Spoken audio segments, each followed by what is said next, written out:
2024 সালের 5 আগস্ট পর্যন্ত এই আওয়ামী সরকার বাহিনীর বিরুদ্ধে যারা লড়াই করে জীবন দিয়েছে, গুম হয়েছেন, খুন হয়েছে, সাদা বরণ করেছে, আয়না করে গিয়েছে, তাদের সকলের অবদান এবং কর্মকে শ্রদ্ধা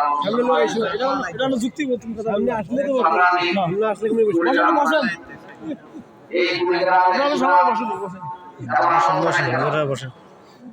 সর্বশেষ ঘটনা হচ্ছে 2008 সালে কুড়িগ্রামের সেই ফেলানিকে হত্যা করে ভারতীয় সীমান্ত রক্ষী বাহিনী তাকে তুলে দিয়েছে।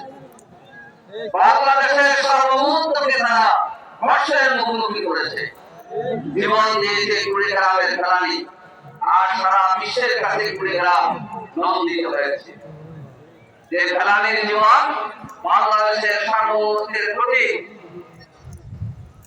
কুড়িগ্রামের আরেকটি অবদান আছে 2001 সালে বড়াইবাড়ি যুদ্ধে ভারতীয় সীমান্তরক্ষী বাহিনী ঘটিয়ে দিয়ে আমাদের সীমান্তরক্ষী বাহিনী বাংলাদেশের সীমানা সংগ্রামী ভাই বন্ধুগণ, আপনারা